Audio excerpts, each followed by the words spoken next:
सूबे के मुख्यमंत्री योगी आदित्यनाथ जी आगरा में एक सभा के दौरान उन्होंने कहा कि हिंदुओं को लेकर के बड़ा बयान दिया है। हिंदुओं को लेकर के एक बड़ा बयान दिया है। उन्होंने कहा देश के ऊपर कुछ नहीं हो सकता, एक रहोगे तो नेक रहोगे, बटोगे तो कटोगे। कैसे देखते हैं बताइए। देखिए,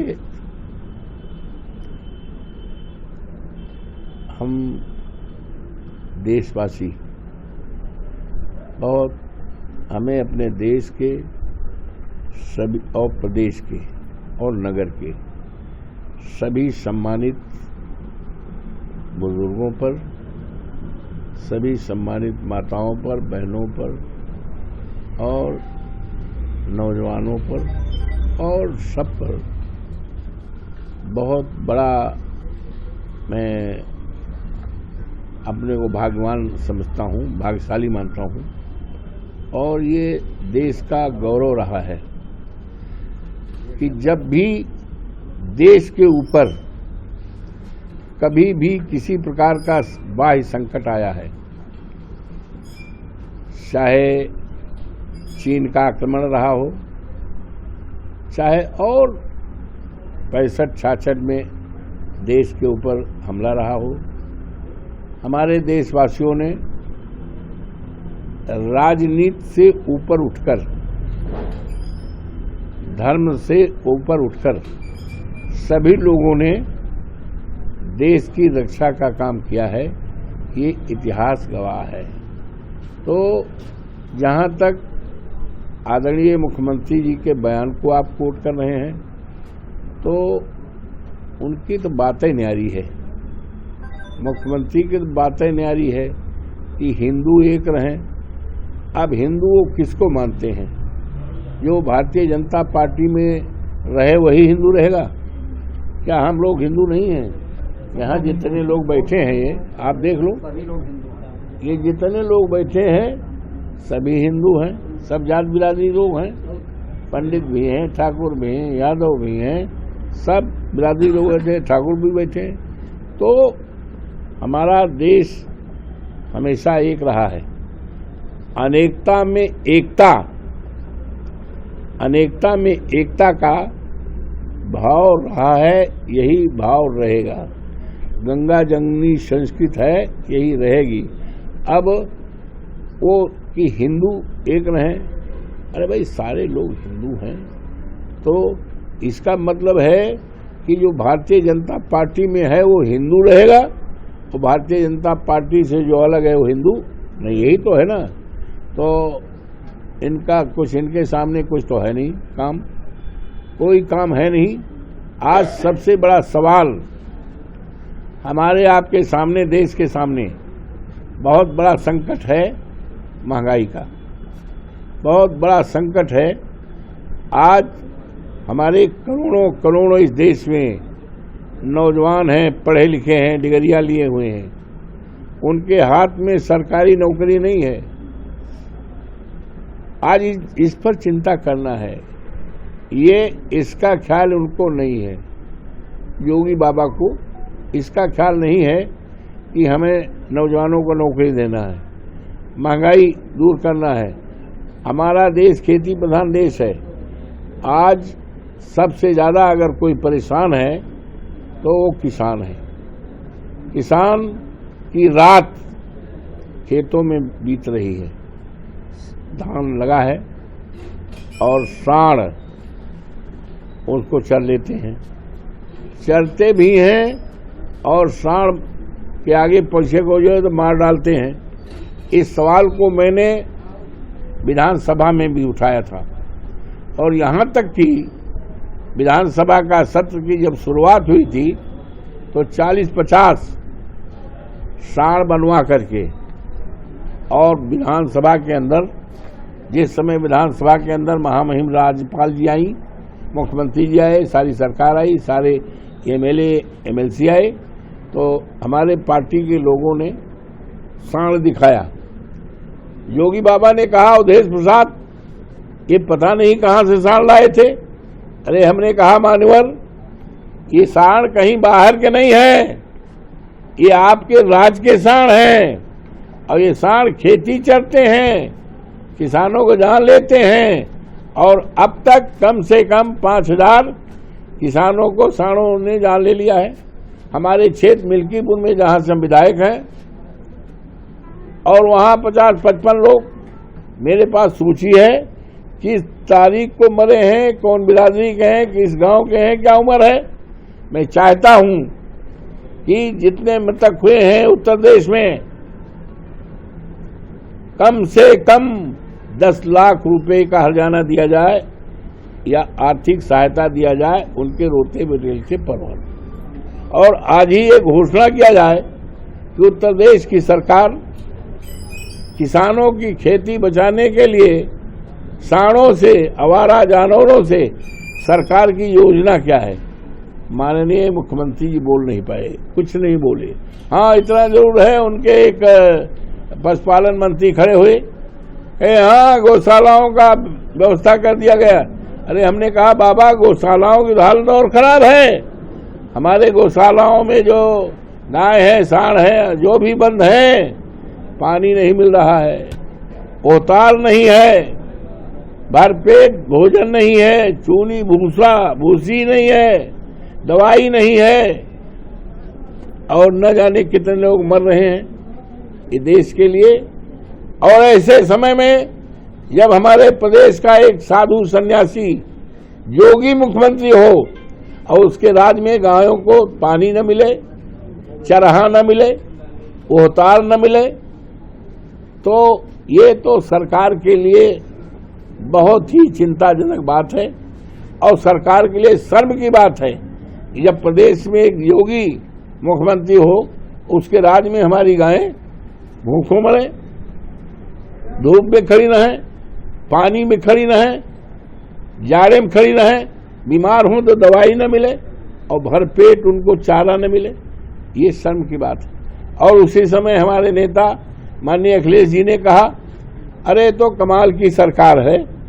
अभी हम हरदोई गए थे 3 दिन पहले, तो हरदोई के तहसीलदार के घर के 2 मंजिल के घर है, घर पे 3 सांड चढ़े हुए थे, कोतवाल सब उनके पसीना आ रहा था, इस सांड को कैसे निकालें। तो इसलिए योगी बाबा के पास कोई काम नहीं। हमारे चुनाव में यहाँ आए थे, भी कदम डाला, यहाँ चुनाव होना है ना मिल्कीपुर में, हमारी सीट खाली हुई है, तो यहाँ बोल गए बांग्लादेश। अरे बाबा, तुम उत्तर प्रदेश के मुख्यमंत्री हो, आपको यहाँ के सड़कों पर चिंता करना चाहिए, यहाँ के नौजवानों को नौकरी की चिंता करनी चाहिए, यहाँ किसानों की चिंता करनी चाहिए, इस क्षेत्र के विकास की चिंता करनी चाहिए, और तुम बांग्लादेश की चर्चा कर रहे हो। तो योगी बाबा तो भाई क्या कहें। बांग्लादेश के बयान को लेकर के समाजवादी पार्टी के राष्ट्रीय अध्यक्ष अखिलेश यादव जी ने कहा था, हाँ। कहा है, कल कहा उन्होंने, हाँ। कि ये किसी देश के बारे में बात करना प्रधानमंत्री का काम है। हाँ। योगी आदित्यनाथ प्रधानमंत्री बनना चाहते हैं, उनको प्रधानमंत्री बनने के लिए दिल्ली बुलावा आएगा। हाँ। इसको प्रधानमंत्री के कार्य क्षेत्र में हस्तक्षेप कर रहे हैं, कैसे देखते हैं इसको? तो वो बात तो सही है। अरे भाई, अब आपको मैं बताऊं कि दिल्ली बुलावा क्यों? चुनाव हो रहा है ना, उत्तर प्रदेश में 10 उपचुनाव हो रहा है, और दिल्ली वालों को मतलब समझ लेना, हम दिल्ली वालों इशारा मेरा किस पर है। माननीय मुख्यमंत्री को, आदरणीय योगी बाबा को 2 सीट दिया है, एक मिल्कीपुर और एक कटिहार दिया है। और दिल्ली वाले जानते हैं कि मिल्कीपुर और कटिहार भारतीय जनता पार्टी बुरी तरह हारेगी और समाजवादी पार्टी बहुत बड़े वोटों से जीतेगी। दिल्ली वालों को पता है कि उनके पास तमाम तंत्र हैं भाई, तमाम तंत्र हैं। हम आप घर बैठे हैं तो सब, तो उनको पूरी तरह से पता है कि समाजवादी पार्टी बहुत बड़े वोट से मिल्कीपुर जीत रही है, जीतेगी, और एक तरफा चुनाव हो जाएगा। जात बिरादरी का कोई चक्कर नहीं रहेगा, सब जात के लोग वोट देंगे, और लोकसभा में दिए भी थे। तो इसलिए उनको पता है यही हाल कटिहार में है। कटिहार में लालजी वर्मा जीते थे और उनकी सीट है तो जीतेंगे। तो ये बात भारतीय जनता पार्टी के दिल्ली में बैठे हुए जो बड़े नेता हैं उनको पता है और इसलिए बाबा को वहाँ लड़ा रहे हैं और लड़ाने के बाद रिजल्ट आएगा विपरीत तो मन में कुछ दाल में काला है दिल्ली वालों की, जो इसीलिए उनको दिल्ली बुला लेंगे।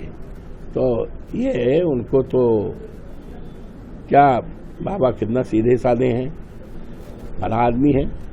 अब बात दूसरी है कि उनका अफसरों पर जोर नहीं है, प्रभाव नहीं है, उनका इकबाल नहीं है सरकार का, तो वो बात अलग है।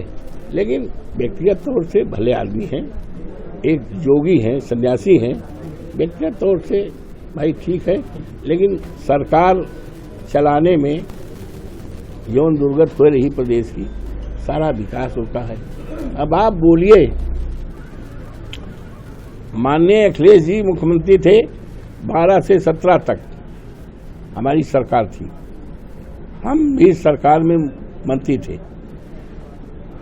अमानीगंज के पास पॉलीटेक्निक मंजूर किया गया था, काम शुरू हो गया था, राजकीय निर्माण निगम ने शुरू कर दिया, 46 लाख रुपए खर्च हुआ, बाउंड्री बन गई और इनके भाजपा के नेता ने स्टे ले लिया, हम चुनाव हार गए। स्टे का हमने वैसे हाईकोर्ट में करा दिया था, मंत्री थे और चुनाव हार गए।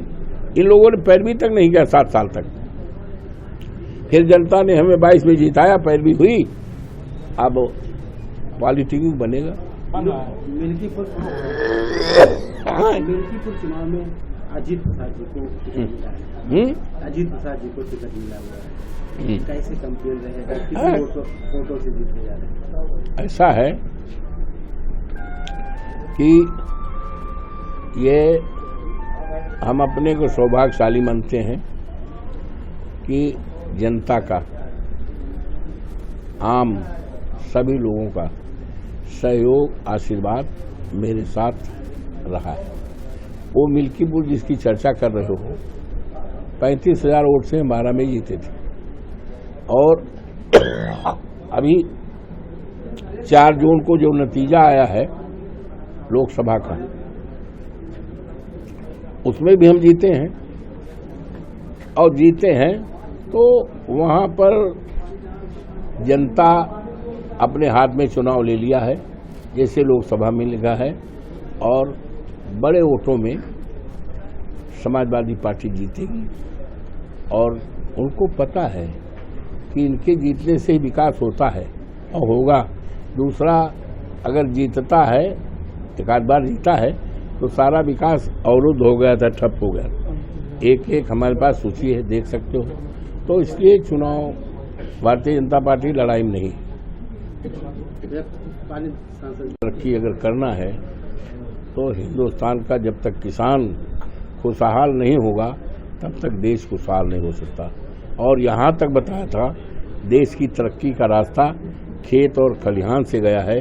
जब तक हमारे खेत और खलिहान खुशहाल नहीं होंगे तब तक देश खुशहाल नहीं हो सकता। अफसोस है आज खेतों पर सांडों का राज है, तो हमें तो किसान को बड़ेता से करना पड़ेगा, लेकिन सरकार के इस एजेंडे में है नहीं। हाँ, हमारे लायक प्रधानमंत्री जी ने जरूर कहा था, भाइयों बहनों हमारी सरकार बनाओ, किसानों की आमदनी दूनी करेंगे। तो सरकार भी बन गई, किसान की आमदनी कहाँ दूनी हुई? किसान तो आज सबसे ज्यादा परेशान है, लागत के बराबर भी नहीं आ रहा है सामान। हम भी खेती करते हैं, लागत के बराबर भी नहीं आ रहा खेती में, तो किसान तो सबसे ज्यादा परेशान है।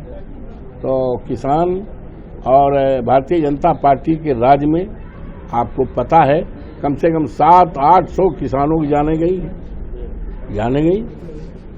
सबसे ज्यादा किसानों ने आत्महत्या किया है भारतीय जनता पार्टी की सरकार में। तो किसानों का सम्मान, जब तक किसान को सम्मान नहीं किया जाएगा, किसान का विकास नहीं किया जाएगा, तब तक हिंदुस्तान का विकास की बात करना अनुचित होगा। एक आखिरी सवाल, महाराष्ट्र के सिंधुदुर्ग में लगी शिव जी की महाराज की 35 फुट की ऊंची प्रतिमा आज गिर गई, जिसका पिछले साल प्रधानमंत्री जी ने अनावरण किया हुआ। तो उसके बारे में क्या कहना है भाई? इसका जांच पड़ताल होना चाहिए, कैसे गिरी, किसने गिराया है, जांच का विषय है। और शिव जी आराध्य हैं, सबके आराध्य हैं, हम भी शिव जी की पूजा करते हैं, सबकी पूजा करते हैं। तो प्रतिमा कैसे गिरी है, क्या है, ये जांच का विषय है। वहाँ के मुख्यमंत्री ने बताया तेज हवा की वजह से गिरी। वहाँ के मुख्यमंत्री ने बताया तेज हवा की वजह से गिरी। वो मुख्यमंत्री वहाँ के हैं ना, तो हम तो यहाँ बैठे हैं, तो हम कैसे कहें कि कैसे गिरी है? ये जांच का विषय है, और शिव जी इस ब्रह्मांड में शिवाजी को सब मानते हैं, उनका एक गौरवशाली इतिहास रहा है, उनको सब पूछते हैं, उनके प्रति आस्थावान हैं। तो मूर्ति कैसे गिरी है, तो ये तो भैया जांच पड़ताल का विषय है। हम यहाँ फैजाबाद बैठ करके कोई प्रतिक्रिया नहीं कर सकते।